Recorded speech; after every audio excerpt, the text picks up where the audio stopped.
The purpose of today's webinar is to discuss the proposed legislation that is included within the Infiltration Reduction Act that is being considered by the U.S. Congress.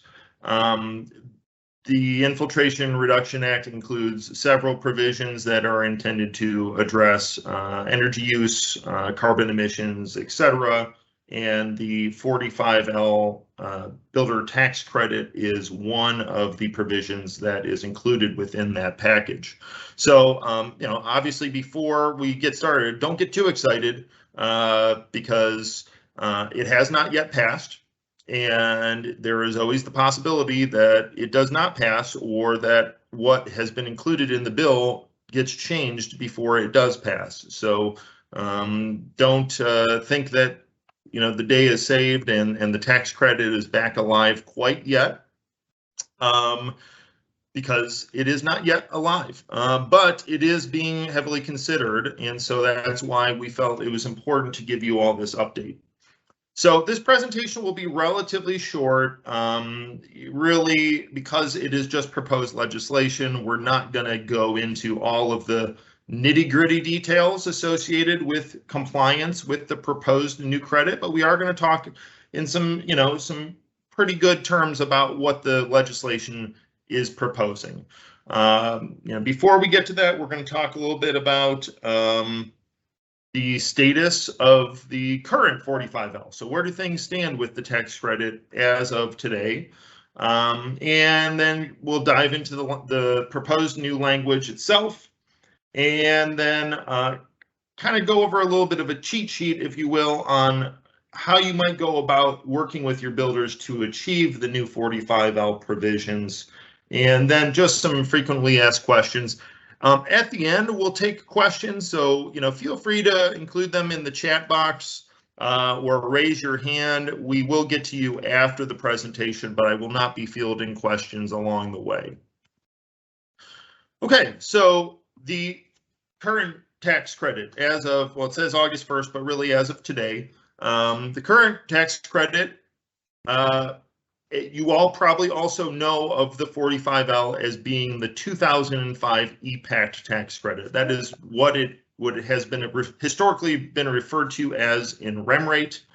So the 2005 EPACT tax credit, sort of EPACT was a larger bill that included several different environmental related tax credits that was introduced in 2005. The 45L was the subsection of the tax credit bill, of the EPACT, tax credit bill that pertained to the builder's energy efficient homes tax credit. So really referring to it as being the 2005 EPACT tax credit, that's sort of a misnomer. I wouldn't use that language anymore. If we're going to talk about the builder's tax credit, we should call it the 45L tax credit. And I'm sure y'all who have been in this industry for a while know very well that it has expired and then been renewed multiple times over from 2005 until 2021. So, what would happen is that the bill would be set to expire at a certain date, let's just say December 31st, 2008. And then at that point, it would expire. Possibly Congress could have renewed it in advance of that date. So, maybe, during a lame duck session in, late 2008, maybe they took it up and renewed it. Sometimes they would renew it for 1 year. Sometimes they'd renew it for 2 years. But then sometimes it would actually just expire flat out, and there would be no discussion of it for up to a year or maybe even more. And so the credit would be expired and therefore not active, but then at a later date, Congress would go back, and oftentimes as part of a tax extenders package, it would be retroactively renewed. So this has happened as recently as just a couple years ago when it previously expired. I believe it was at the end of 2020 it expired. and it was thought to be dead. But then it got retroactively renewed through 2020 as well as for 2021. So we're kind of in that period right now again. The credit expired at the end of 2021. It isn't active currently. The tax credit most recently, the 45L, has required 50% savings on heating and cooling energy use versus the 2006 IECC performance reference home, which did include mechanical system efficiency as well. You had to derive at least 10% of your savings from building envelope measures. So it couldn't just all be mechanical systems. You did have to have some envelope improvements. But that is the most recent 45L standard. And in some areas of the country, this is pretty easy to meet, particularly if you're in an area of the country where ducts get kept within building enclosures and homes are substantially airtight with better heating systems. Oftentimes the credit would be fairly simple to meet. It would get kind of challenging if you, were maybe in a cooling dominated climate and you were not taking specific cooling savings measures within the building design. Technically apartments and buildings up to 3 stories qualified for the tax credit, but it would be challenging to get that because oftentimes your ability to achieve 50% heating and cooling savings on a relatively small building enclosure was challenging. The tax credit has allowed for up to $2,000 for each qualifying dwelling in buildings up to 3 stories. Originally, the credit was really meant for more like speculative home building, spec homes, and really single family, but really it was written broadly enough so that it could be applied to dwelling units in multifamily buildings up to 3 stories as well. And I'm sure you all are aware that there has been a business to be made for several tax consulting agencies to go out and try to sell the tax credit, including on multifamily dwellings. I'm sure you're also aware that, there's been a lot of for lack of a better term, carpetbagger type of organizations that have kind of rushed in order to try to be part of the tax credit action with some questionable software and methodologies to demonstrate compliance with this 45L tax credit version. Whoop, went a little bit too far. So again, this historic version of the 45L tax credit has expired. It expired as of 12/31/2021. The way that the tax credit reads when you read the 45L IRS paperwork, the tax credit pertains to buildings that are constructed and sold or leased, or otherwise stated as being acquired. So constructed and acquired within a certain calendar year. So currently, homes that are constructed and acquired, meaning sold or leased within 2022, do not qualify for a 45L tax credit. There just currently is not an applicable tax credit. So if you've been issuing certificates to your builders for 45L compliance, that's fine. In case it gets renewed and they are able to use, that historic 45L provision, then in fact, that would be probably a wise move to be sort of proactively issuing them the paperwork. But they should know currently there is no tax credit. Now, that being said, this has always been renewed since 2005 and extended. Sometimes they've changed the provisions for qualifying for the 45L. It used to be that it was 50% heating and cooling savings versus the 2004 IECC supplement. And then it moved to the 2006 IECC. So, that was probably about 8 or 10 years ago that the benchmark for tax credit compliance changed.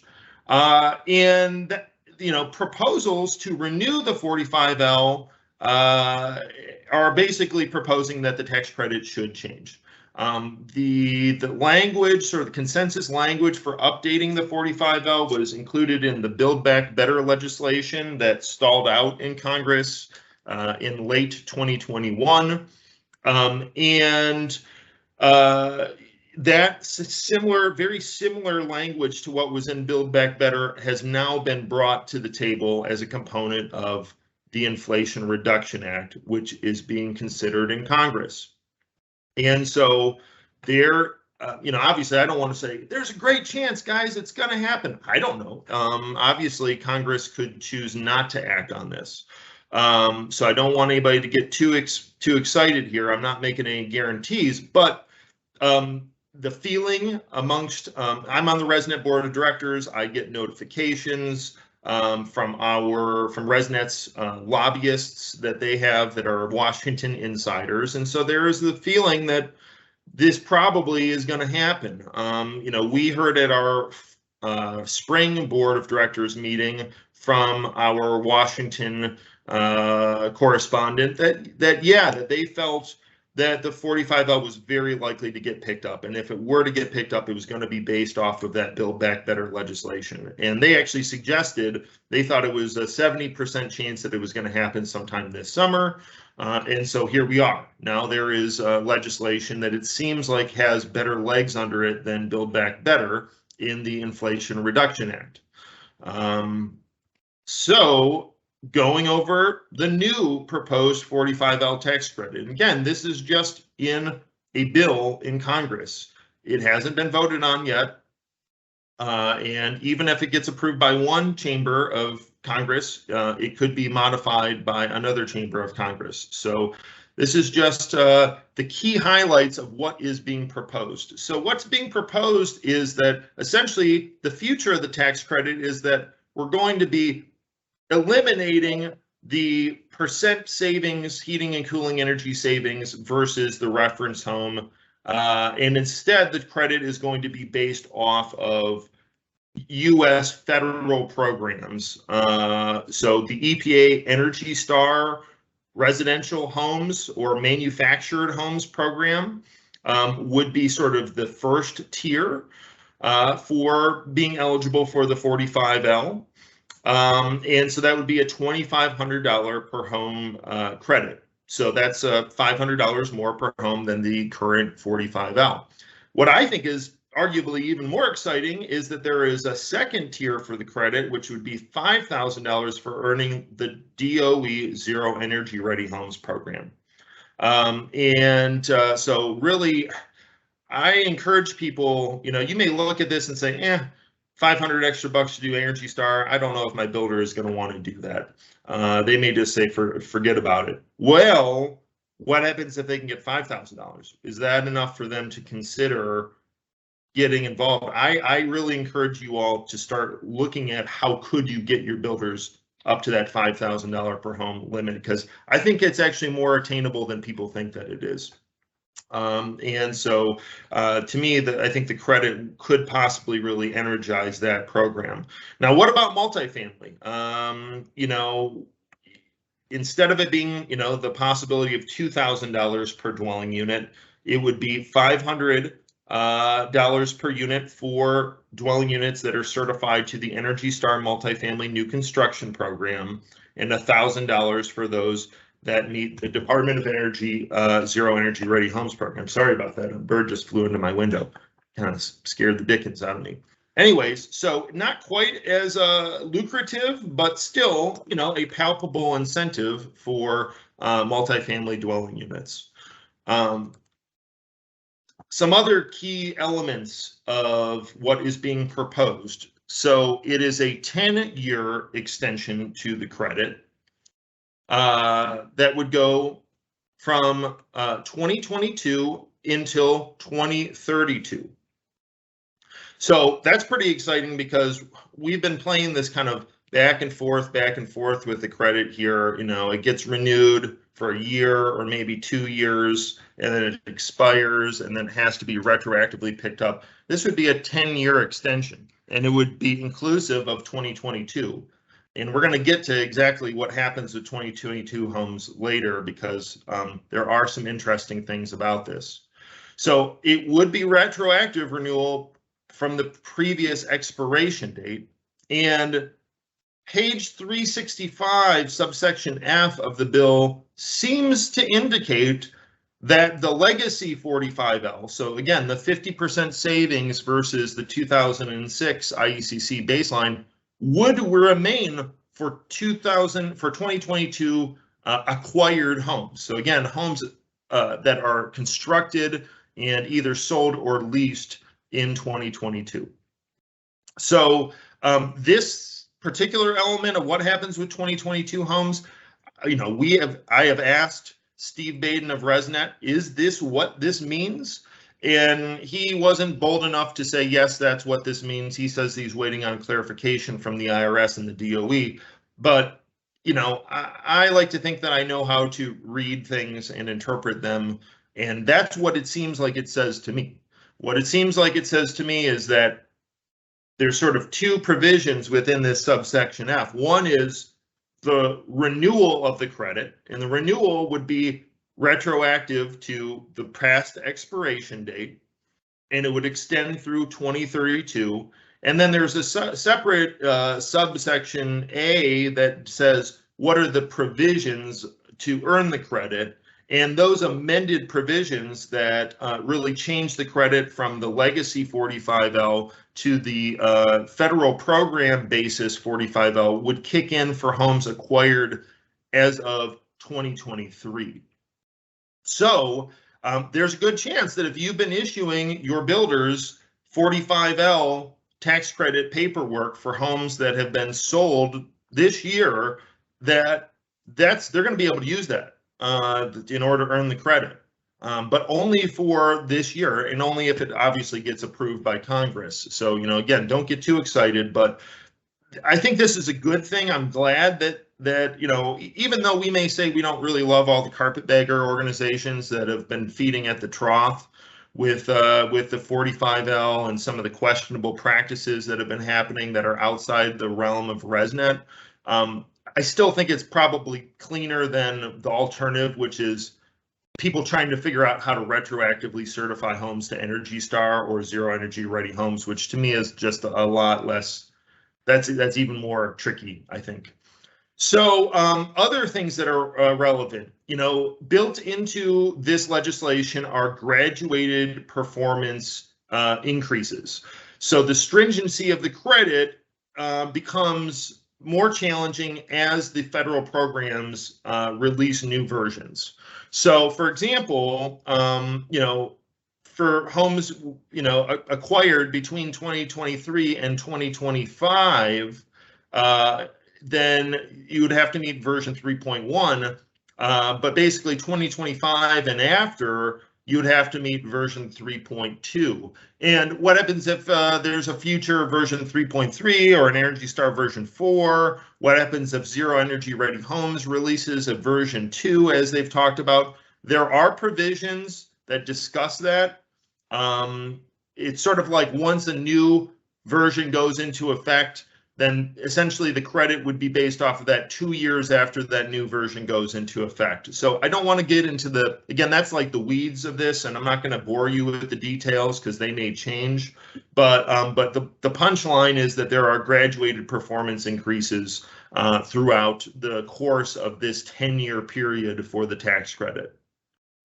Also of importance is that for multifamily dwelling units, there is a prevailing wage requirement in terms of how subcontractors are being paid to work on the job. And again, I would consider that to be somewhat in the weeds. I'm not really knowledgeable enough about what prevailing wage really means and the impact that it would have for multifamily dwelling units. So I don't want to really riff on that too much, but there is some additional provisions for multifamily dwelling units that extend just beyond the energy performance of them. Okay, so going over kind of like the basics of what the new 45L is going to entail, we've got kind of a cheat sheet. So like, let's imagine that you currently are working with your builders on the 45L, or maybe you've tried to, but they haven't qualified. What would these new provisions mean for you? So let's start with Energy Star version 3.1. So if you haven't worked with Energy Star version 3.1, It is a program that its energy performance target uses the HERS index, but it's a little bit of a floating target depending on the location of the home and depending on the size and shape of the home.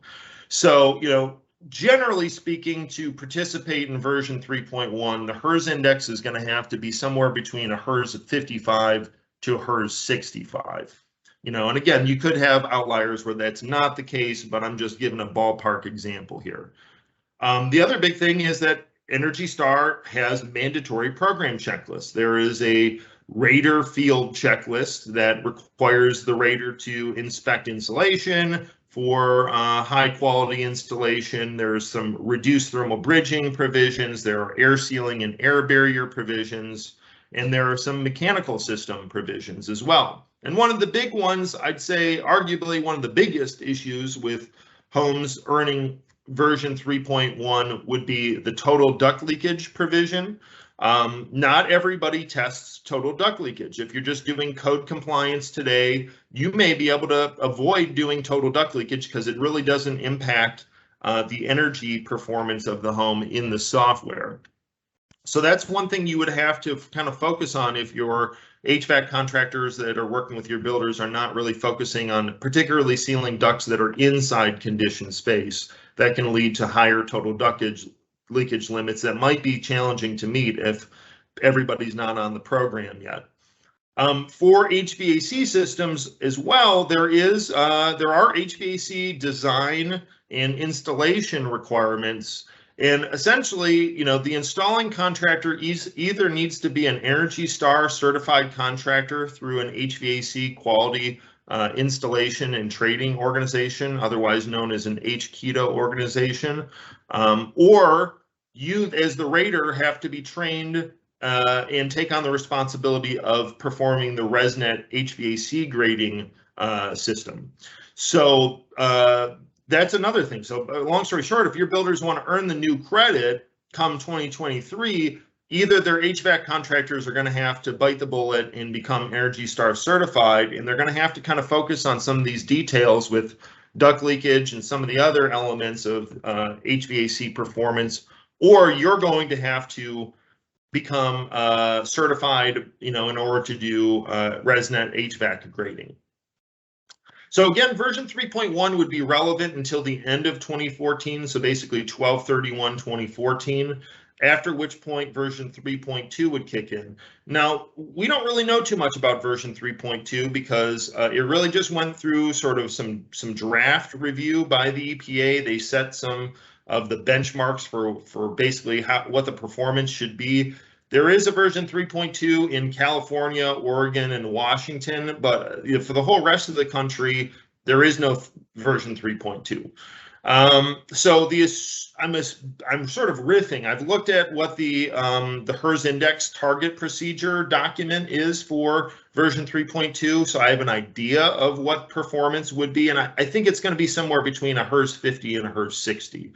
So, again, not crazy, important, and not necessarily crazy stringent, in terms of the HERS index, but there still are all the other mandatory Energy Star, version 3, version 3.1 provisions that would have to be followed. So the checklist, total duct leakage, certified contractors, etc. So, these are things to consider.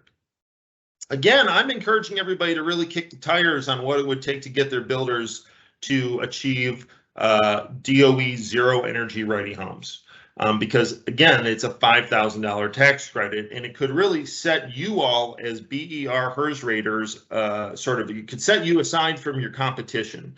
If the rest of your competition is saying, nobody wants to do Energy Star, it's not worth $500. Yeah, okay, well, maybe that's the case, but would it be worth $5,000 in order for the builder to take a bigger swing? And could you be knowledgeable enough in order to get them there?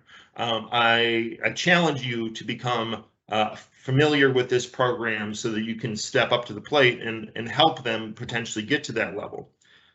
Here's the catch, beyond having a HERS index that's a little bit more stringent, a 45 to a 55 range on the HERS index for Zero Energy Ready homes, You also have to meet Energy Star certified homes as well as EPA's Indoor Air Plus program. So those are co-requisite certifications. You have to earn Energy Star and you have to earn Indoor Air Plus. So all the checklists that go along with those programs are required. Now, the other thing I want to make sure that you understand is people have a lot of misunderstandings about what Zero Energy Ready homes requires and what it doesn't. You don't actually, homes do not have to be net zero. They don't have to be like a HERS index of 0. They don't have to have solar panels on them. It is not a net zero program. It is simply a zero ready program. So there are some provisions for basically making homes solar ready. Now, technically, those provisions don't even pertain all across the country, although my understanding is that version 2 of ZERH, which is being considered, would make the conduit and the roof bracing and some of the other elements of becoming PV ready for homes will actually pertain everywhere in the country, not just in the Sun Belt, as is currently the case. But long story short, it's not a net zero. It's not a HERS 0. It's just setting up the home so in the future, if a homeowner wanted to add solar panels, it would be more cost effective and damage the building less in order to do so, less invasive. The other big thing to know is that gas appliances are still okay. You can still have gas-fired furnaces, gas-fired water heating, gas, stoves, etc., and meet DOE Zero Energy Ready homes. And I'm not here to have a debate about if that's a good thing or a bad thing. Does that really meet, the concept of being zero ready? I'm not here to debate those questions here. I'm just telling you the facts. The facts are that you can still have a gas-fired furnace or a gas-fired water heater and still meet the DOE Zero Energy Ready Homes program. Now, this program has more requirements, as does Energy Star. And you may be saying, well, why aren't you telling us all about this? Well, because this is meant to be a relatively short webinar, and I'm not going to go into all the nitty-gritty, brutal details, but BEAR does have training solutions to help prepare you to participate in these programs, and we'll go over that a little bit later. Last but not least, for Energy Star multifamily new construction, that's required for all Energy Star multifamily projects that were permitted as of July 1st, 2021. So pretty much if you've got a new multifamily project that's trying to achieve Energy Star multifamily new construction is what is the law of the land right now. There are 3 certification paths for compliance. There's a prescriptive path, there's an ERI or HERS index path, and then there's an ASHRAE 90.1 certification path. So there are 3 different ways that buildings can comply with the energy provisions of multifamily new construction. The program does have fairly extensive checklist requirements. So absolutely, if you are not knowledgeable about Energy Star multifamily new construction and you think you want to work to deliver the tax credit to builders for multifamily properties, you should take the training to become an Energy Star multifamily new construction rater. Okay, so just last but not least, there's probably just a handful of sort of frequently asked questions that people have been shooting my way and shooting BEAR's way. First of all, what about homes that still meet the old credit in 2022? Well, we already kind of covered that. It seems like the old credit, if things pass the way it's written right now, it seems like homes acquired in 2022 will still be eligible for the legacy 45L based off of the 50% savings versus the 2006 IECC. Now, again, don't exactly take that to the bank because I am not, a tax attorney. I'm not a congressperson. So I'm not necessarily experienced in interpreting all the brutal details of legislation like this, but when I read it, that's what it seems like it says to me. I guess the NAHB that's their interpretation as well. Now, Resnet is still waiting on official notice from the DOE or the IRS, but it seems like that would be the case. So at least for 2022, we kind of have a grace period to get ready for Energy Star and Zero Energy Ready homes. Next question, is the credit harder than the old credit? And I would say not necessarily. So the home efficiency or the HERS index may actually be possibly less stringent than the old credit. Like, for example, for a lot of apartments, it was really tough to demonstrate without fudging the numbers, compliance with the 45L on apartments. It was really hard to meet. But there's a lot of dwelling units that are Energy Star apartments. You know, they did meet the Energy Star provisions, but they might not have met that 50% savings. Why is that? Well, because if you got to really imagine you're an interior unit, you know, and so you got this 6-sided box, but you know, 5 out of the 6 sides are exposed to adiabatic surfaces. Well, all you have is one surface of the building enclosure exposed to outside. That's your heating and cooling load. So it's tough to get 50% better when you're dealing with really small numbers. You know, there's just tough to get there. And especially for cooling, I found that it was very difficult to show meaningful cooling savings on apartments. Again, if you were doing it the honest way. So, you know, it's possible that using this new Energy Star approach or Zero Energy Ready Homes approach, it may actually help unlock the credit for a lot of projects where it was not previously available. You know, again, these federal programs do come with some mandatory requirements that have to be met. So there are more requirements, but it may not necessarily be harder from a pure energy efficiency standpoint. You know, last question, can homes that are not built to Energy Star or Zero Energy Ready homes, could they be retroactively certified? And I would just say possibly, but that's a big possibly. You'd have to document all the mandatory requirements, and that would be very difficult, especially once homes are already acquired and lived in. You could maybe do it on a sampled basis, but let's be honest, if anybody's worked with Energy Star, there's a lot of requirements. And if you're not documenting them along the way, the idea that you're going to retroactively do it, I'm dubious that most people could do that in a professional way. So I don't want to say that it's impossible, but I just don't think that that's what you should be planning to do. I think you should be starting to plan right now to work with your builders to achieve Energy Star or Zero Energy Ready homes effective for homes in 2023. That's what you should be doing. Like, you should take this webinar and you should go back to all your HERS rating files and see how close are your builders to meeting those program requirements. Could they do it? If they can do it, you should, you know, line them up. See, hey, builder, this is what you need. You need a tighter duct system. You need, you know, a better ventilation system. You need your HVAC contractor to become Energy Star certified. Whatever it is, I would start working with them now in anticipation that 2023 and beyond, that these federal programs will become the new provisions for the 45L. That's what I would recommend. We're going to continue to monitor this situation. Bear is one of the, you know, I'm on the Resnet board of directors. And so I get notifications from the board of directors oftentimes before the greater industry does about these types of updates. And, you know, some of those things I'm not really supposed to pass on because they're supposed to be exclusive or confidential. This isn't necessarily one of those items. I will absolutely be letting you all know about what I come to understand about this, the future of the 45L. We are in the process of producing a Beyond Energy Star training series that's focused on DOE Zero EPA's Indoor Air Plus, and also some kind of even more beyond those programs, you know, passive house and net zero type stuff. Basically, the goal is, again, I really encourage you all to kick the tires on that $5,000 for Zero Energy Ready homes. I think most people's initial reaction is, oh, that's a bridge too far. My builder can't do it.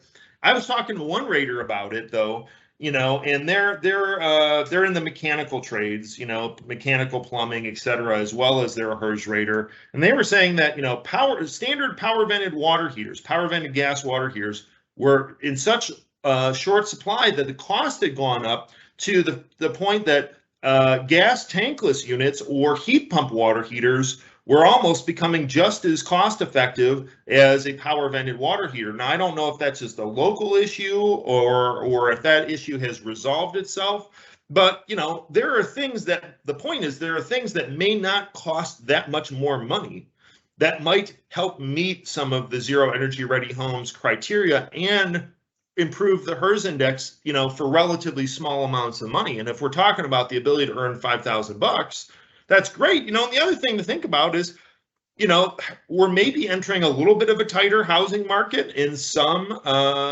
markets where builders may have to start to sell the merits of their energy efficiency of their homes a little bit more in order to acquire buyers. I think it's really cool the idea that a builder would advertise zero energy ready homes. I think that could really set them apart from the pack, in addition to being, lucrative from earning the tax credit basis. So we're going to keep you informed on all of this. We'll definitely let you know when the Beyond Energy Star Trading Series is available. And at this point, we're going to go ahead and take some questions. So I'm going to see whether or not anybody has tapped anything into the chat, or if we have anybody. Yeah, all right. So we do have some questions, and so I am going to go from the very beginning. So if is the presentation going to be recorded? Yes, it is recorded, and we will be posting it on our website and on our YouTube channel. Tadashi, I miss you as well. I'm hoping to make it out before the end of the year for sure to eat some sushi with you.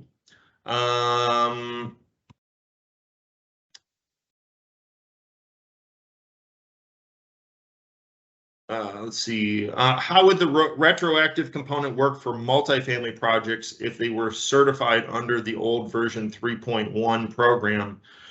So I believe that if projects were acquired, meaning leased or sold in 2022, that you would have to still meet the legacy 45L requirements. So again, this is an example where multifamily, it actually might be a lot easier to meet Energy Star than it is to meet the 50% savings. So again, don't quote me on that because I'm not a tax attorney. I'm not a congressperson. We haven't had clarifications on it, but the way that I read it is that the new qualification criteria kicks in as of projects that are acquired, meaning constructed, leased, and sold after 12/31/2022. So basically as of 2023. Question about prevailing wage, who's responsible, and based off of Davis Beacon. Again, I'm not really an expert on prevailing wage. I would say that's really on the general contractor to be knowledgeable about that particular element. And their accountants, honestly, I would say it's up to them. You as the rater, I always tell raters, feel free to issue them the paperwork and let the builders sort it out with their accountant. What you all do in the software with your reports for the 45L, I consider those to be like receipts. So, just because you get a receipt for something doesn't necessarily mean that you can claim it as a write-off. It's up to the accountant to determine whether or not it's applicable. So I, as a rater, wouldn't spend too much time about that because it's not really your job to interpret the tax code. Is the cutoff for the legacy credit going to be the end of 2022? I believe so. I believe the way that this is written, it will end as the legacy credit will be for homes leased or sold by 12/31/2022.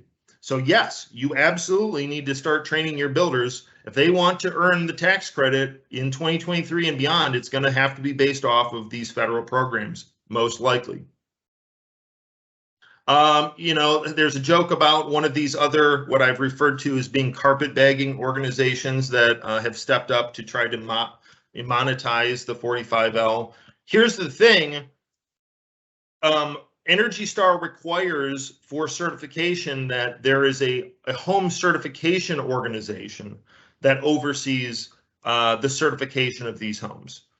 And part of that is having software that produces the ERI accurately. And so other organizations that don't have their own software that produces the ERI or cannot demonstrate a national program for quality assurance like Resnet will probably not be accepted as HCOs. Currently, there is only, for Energy Star, there is only Resnet. as an HCO, and there is another smaller organization that has recently been accepted as an HCO, but they've sort of been unproven in what exactly they're delivering to the marketplace. So as of right now, some of these other carpetbagging organizations are not, they're not qualified.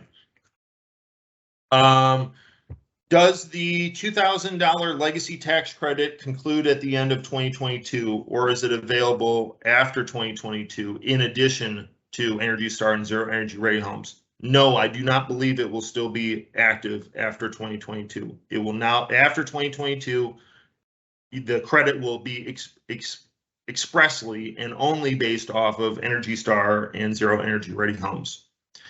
Is there a certification need to verify Zero Energy Ready homes? There actually isn't. You do have to be a Zero Energy Ready homes partner. You do have to be an EPA Indoor Air Plus partner. That being said, we do believe that it will be valuable for people to be trained on this program because, again, there's a lot of misconceptions about what the program is and what it isn't. So look forward to our Beyond Energy Star training series that should be coming out this fall. So please do wait on that. Yeah, is